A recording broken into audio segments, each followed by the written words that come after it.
we had one running back in the first round taken by your Kansas City Chiefs at the 32 spot. It was Clyde Edwards-Helaire out of LSU. Alex, give me your takes on him. I'm seeing a lot of hype for him. I'm on the hype train. I'll go ahead and preface that, but let me know where you're at. Steph, I got a confession to make. Oh, no. I actually, on draft night, went to bed before the selection, and I woke up to a flurry of messages and Twitter just exploding about how perfect of a fit this was. I mean, I might have been dreaming in my room, but this was a fantasy football dream with Clyde Edwards-Helaire going to the Chiefs. I don't think he's necessarily the most talented running back in this class, but I think he's certainly the best fit for the Chiefs. Would you agree with that statement, Steph? I think I would. I mean, you look at the way he plays, like I think he fits the Andy Reid system really well. You know, if you comp Clyde Edwards-Helaire, a lot of guys were saying this, and I agree. If you just look at their measurables, we look at Brian Westbrook as a running back when Andy Reid was back in Philly. I think Andy Reid was seeing some flashbacks to Westbrook when he was looking at Clyde Edwards-Helaire's film. I know Damian Williams is there, so we think about Clyde Edwards-Helaire from a fantasy perspective and even just a football perspective. How often is he going to be on the field? Damian Williams was kind of hit or miss last season. He had the really, really strong run in the playoffs, so I certainly don't think he's going to go away and just warm the bench. But I do think that Clyde Edwards-Helaire is going to take over, and he's going to take over early. I would almost say by the end of the season, we look at this as a workhorse situation. I think he probably starts out getting 50, 60% of the touches in this backfield at a minimum. And by the end of the season, I would not be surprised to see him getting 75, 80% of touches out of the backfield in Kansas City. So for me, Damian Williams, I'm not interested anymore. He was, very effective last season, but the Chiefs, this was a luxury pick for them. They have almost everybody back next season, and they could go out in the first round and get the running back that they wanted. So it's great for the Chiefs. It's great for Clyde Edwards-Helaire.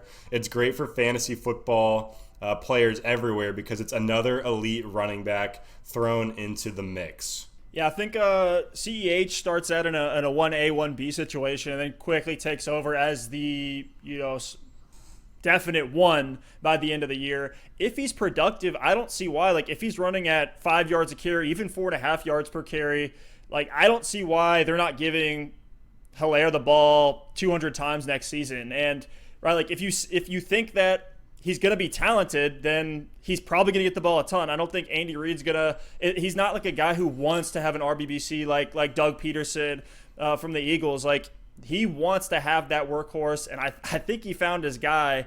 If you have an indictment on Helaire's volume, I think that's an indictment on him as a player. So if you think he's going to be good, I think that he's going to get the volume based on his college tape and the fact that he was taken in the first round. Really is a surprise to a lot of people. All signs to me point to him being great. I don't think they're giving the ball to Williams too much if Helaire is on point. His ability to cut lateral is just so distinct. Like, we think of some of these backs with very distinct styles. Le'Veon Bell, right? We always think of him as the patient running style. He'll sit in that backfield. I'm still for a patiently while. waiting for him to get a long run next season. He's 19 yards was his long. We said on the last podcast. So I think we're all still patiently waiting on Le'Veon, just like he's patient. Certainly on the Jets, but you look at Edwards-Helaire, and his running style is just so distinct. Like, his lateral movements, when you watch him play, like, you can just tell. If it was just a silhouette of him with the ball, you would instantly know, that you're looking at Clyde Edwards-Helaire. And I think that's going to do a lot for him on the goal line. He has the chops to get it done through the air. I think there's going to be plenty to go around in both aspects, certainly on the goal line. And there's always been value in this Kansas City backfield. That's why we all love it as a landing spot. We look at last year, we had Damian Williams getting 111 carries. He was on pace for 176 before he got hurt. And then we had McCoy taking in about the same number of carries as well, 110. So we add those together, that's 220. We look back to 2018, Kareem Hunt had 181 before his suspension or dismissal from the team. He was on pace for 263 attempts in 2018. 2017, when Kareem Hunt had a full season, he had 272 attempts. And even back in 2016, I know we're going really far back here, but Spencer Ware had 214 carries. So wow. The lead back in Kansas City is getting the volume. All of those numbers that I just threw out there are RB1, RB2 volumes. So I love it for Helaire, and I do believe in the talent. Damian Williams really doesn't scare me. He's Not never at really been all. their workhorse. He's never been No. their workhorse. Last year was his best season by every metric, and he dealt with injury. He missed 5 games. To me, I just see him as a complimentary piece. They want to have him healthy for the playoffs, but I have him for something like 70 carries and some passing work. But I think it's all going to go to CEH. Absolutely, Steph. And as if your case wasn't strong enough, let me read you running backs that went in the first round over the past 5 seasons. Starting back in 2015, we had Melvin Gordon and Todd Gurley. In 2016, we had Zeke. In 2017, we had Christian McCaffrey and Leonard Fournette. 2018 was Saquon Barkley, Rashad Penny, and Sony Michel. Last season was Josh Jacobs, and now Clyde Edwards-Helaire. So really the only one in that group that was a total bust was Rashad Penny. And if you actually average out their rookie season touch totals, they averaged 213 carries and 37 receptions in their rookie seasons.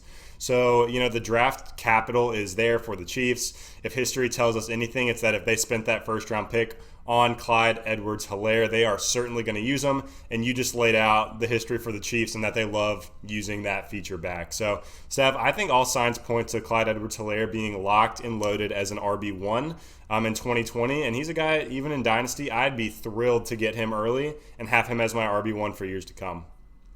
You look at most of these running backs, like the names that I threw out earlier, going back to the last few years, Andy Reid gives about 30% of the carry volume in terms of air targets. So I like that for him as well. Love Edwards-Helaire in PPR.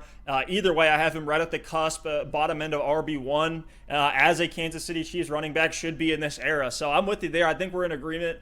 Nothing else to add. One more thing I thought of when you mentioned Andy Reid earlier. When I was back with the Chiefs in the summer of 2015 into training camp that season, one distinct memory I have of Andy Reid is outside of the football field, the only times I ever saw him was A, in the cafeteria, and B, on a golf cart. So nothing to do with what we're talking about here, but, if you think that's probably how Andy Reid spends his time, you're 100% accurate.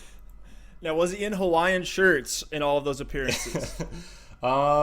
He was not, but he was, it was obviously hot and humid, but the shorts and the cankles were out, guns a-blazing.